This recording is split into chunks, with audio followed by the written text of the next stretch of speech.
In question 6, they give us the equations of two functions. And I immediately know what these functions are, because if I see x in the denominator, it makes it a hyperbola. And if I see x in the exponent, it makes it an exponential function. And we need to write down the equations of the asymptotes of k. So we've got to break down this equation like so. So if you want your horizontal asymptote, the one that goes left and right, you look at this number at the end, and it has to be y equals that number. And my vertical asymptote, I look at this number next to x in the denominator, and it has to be x equals the opposite sign of that number. So the vertical asymptote is x equals -3. And to go a bit above and beyond, since my a value is negative, my hyperbola will look like this when I eventually sketch it. So we're just going to write down the axes of symmetry for now, and we just simply write them like this: x equals -3 and y equals 1, and you get a mark for each of those lines.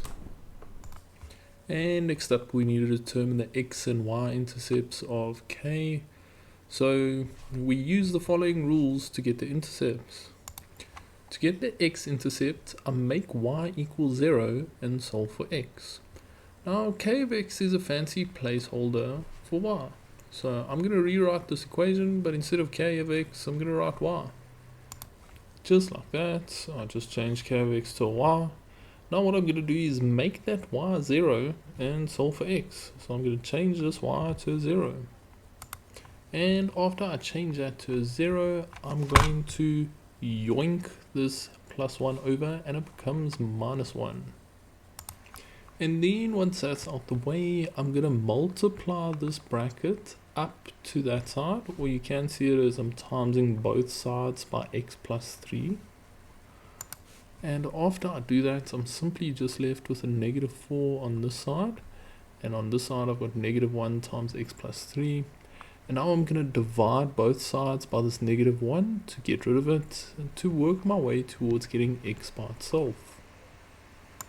Okay, and when I do that, we're going to slap those -1s out of there, and we're just left with x plus 3 equals 4, and then we're going to yoink this 3 over, and it becomes -3. And 4 minus 3 will just give me 1. And then just be sure to write that in a coordinate like so. So the x value is 1, and remember we made the y value 0, so we put a 0 there. Now the y-intercept is so much easier. Okay, so I'm just going to grab the original equation, and I'm going to slap a 0 into x's place over there. I'm going to pump that into my calculator and see what it gives me. And once I pump that in, I get -1 over 3. And then just remember to write it as a coordinate. The x value is 0, and we calculate the y value to be -1 over 3. So we write it like so. Because x always comes first, y always comes second. Yes, there's 2 marks for all this nonsense. My goodness gracious. Yes, these oaks are sleg, bruh. Okay, 1 mark comes from the x-intercept, and 1 mark comes from the y-intercept. Next up, we need to write down the equation of the asymptote of h. H is our exponential function. I'm going to do you one better and break down that graph. Alright, so we have a look at this number at the end, and bear in mind this only has one asymptote. You see how there's no letter s after the word asymptote? So there's no plural here, there's only one asymptote. And you look at this number at the end, and it's a horizontal asymptote, and the equation of it is y equals 4. So that's purely where your 1 mark comes from.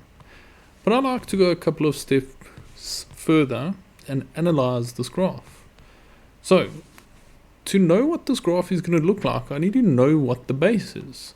I can't have a minus x here, so what I do is I change it to 2 to the power of -1 in a bracket raised to the power of x. And 2 to the power of -1 is a half. And now I analyze the a value. A is the number in front of the base, and if there's no number, we assume it's a 1. and I analyze the base, and the base is smaller than 1 but bigger than 0 at the same time, so my graph will adopt this shape. So quite tricky to see that, and especially if there's a negative exponent, it makes your life quite difficult over here. So now for the next question, I already know how I'm going to draw this thing. Very powerful tool if you can get used to that. Next up, we need to sketch the graph of k and h on the same set of axes and clearly indicate all intercepts with the axes as well as the asymptotes. Right, let's grab the equations, grab the asymptotes, grab the intercepts. Let's grab alles van die plaas, my bro. Okay, so let's start off with k of x. Okay, we're going to start by putting its asymptotes on the graph. So y equals 1 is about roughly over there. We're just going to eyeball it. And x equals -3 will roughly be about somewhere there. And the y-intercept will be 0 and minus a third. So 0 and minus a third will be like roughly there. And the x-intercept is 1 and 0, so that will be like roughly there. And from earlier we know our shape is going to be like this. So I'm going to sketch a curve in here. And I'm going to sketch a curve that goes through those 2 points. And the finished product will look just like this. Okay, now we're going to grab the exponential function and draw that guy. And we're going to run into a bit of a problem when we try to draw this one, because we don't know that much about it. All we know about it is its horizontal asymptote, as well as it's going to adopt the shape. But I need to know all the intercepts, so I'm actually going to have to do a little bit of working out. But let's get this on our graph in the meantime. Okay, so I'm going to go for the x-intercept first. To get the x-intercept, I make y equals 0. And then I'm going to yoink that -4 over and it becomes +4. And then I'm going to prime base this 4, so it's going to change into 2 squared. Remember, you can hit the old shift fact on your calculator, my bro. After we prime factorize, we can see the bases are the same. So we're going to drop kick those bases out of there, and we make the exponents equal just like that. And then I divide both sides by -1, and I get x equals -2. Okay, so now that we know where the x-intercept is, we're going to have to plot it. So it's at -2, and I see -3 over here, so it's got to be a little bit right of that line, somewhere about there.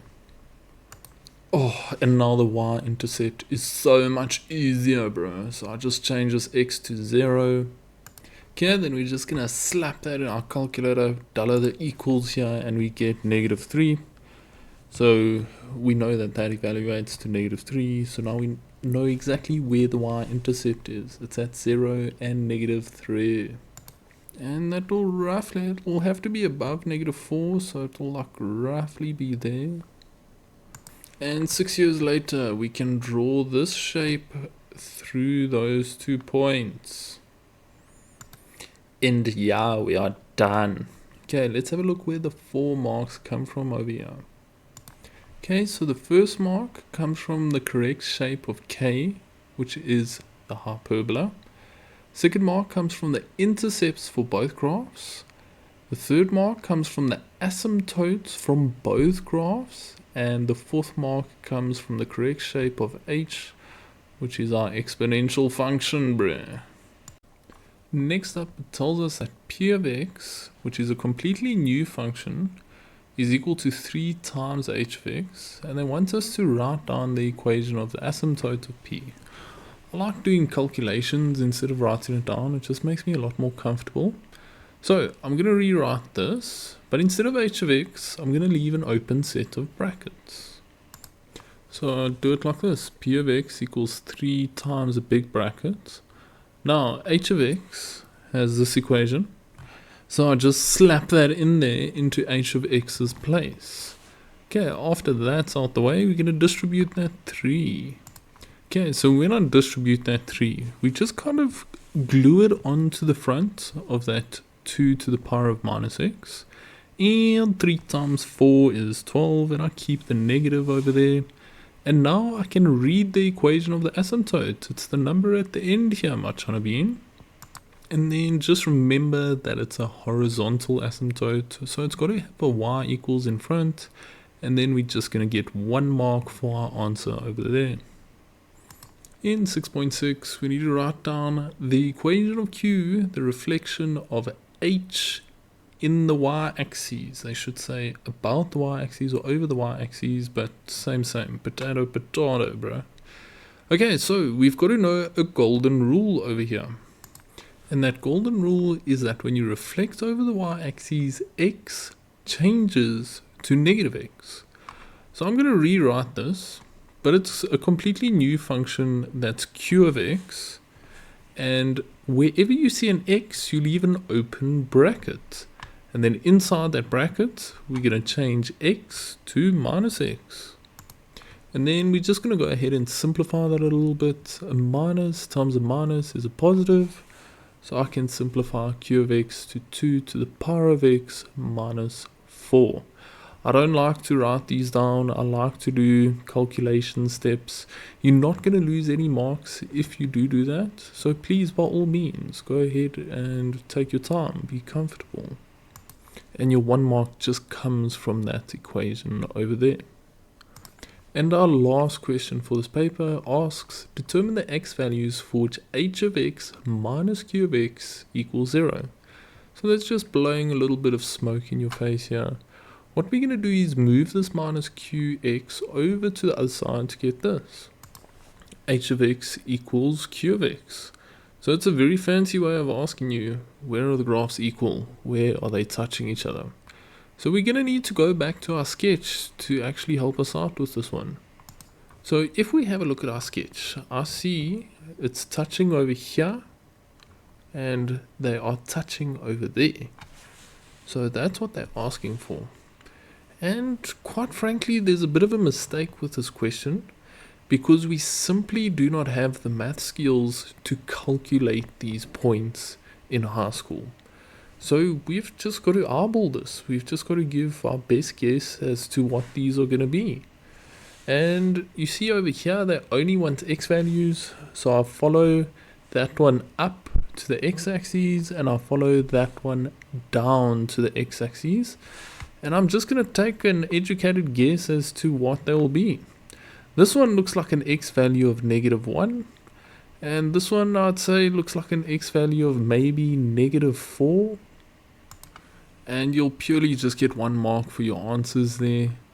Bear in mind, there is a mistake in the memo with this paper, so don't trust the memo for this question. And if you're curious, here's what they actually are. So I've just rounded off to 4 decimal places. The first one is like -1,3582. And this one over here is actually like -3,5769. And it's a very complicated way of getting it. You don't even learn that method in high school. And that wraps up this paper, my bro.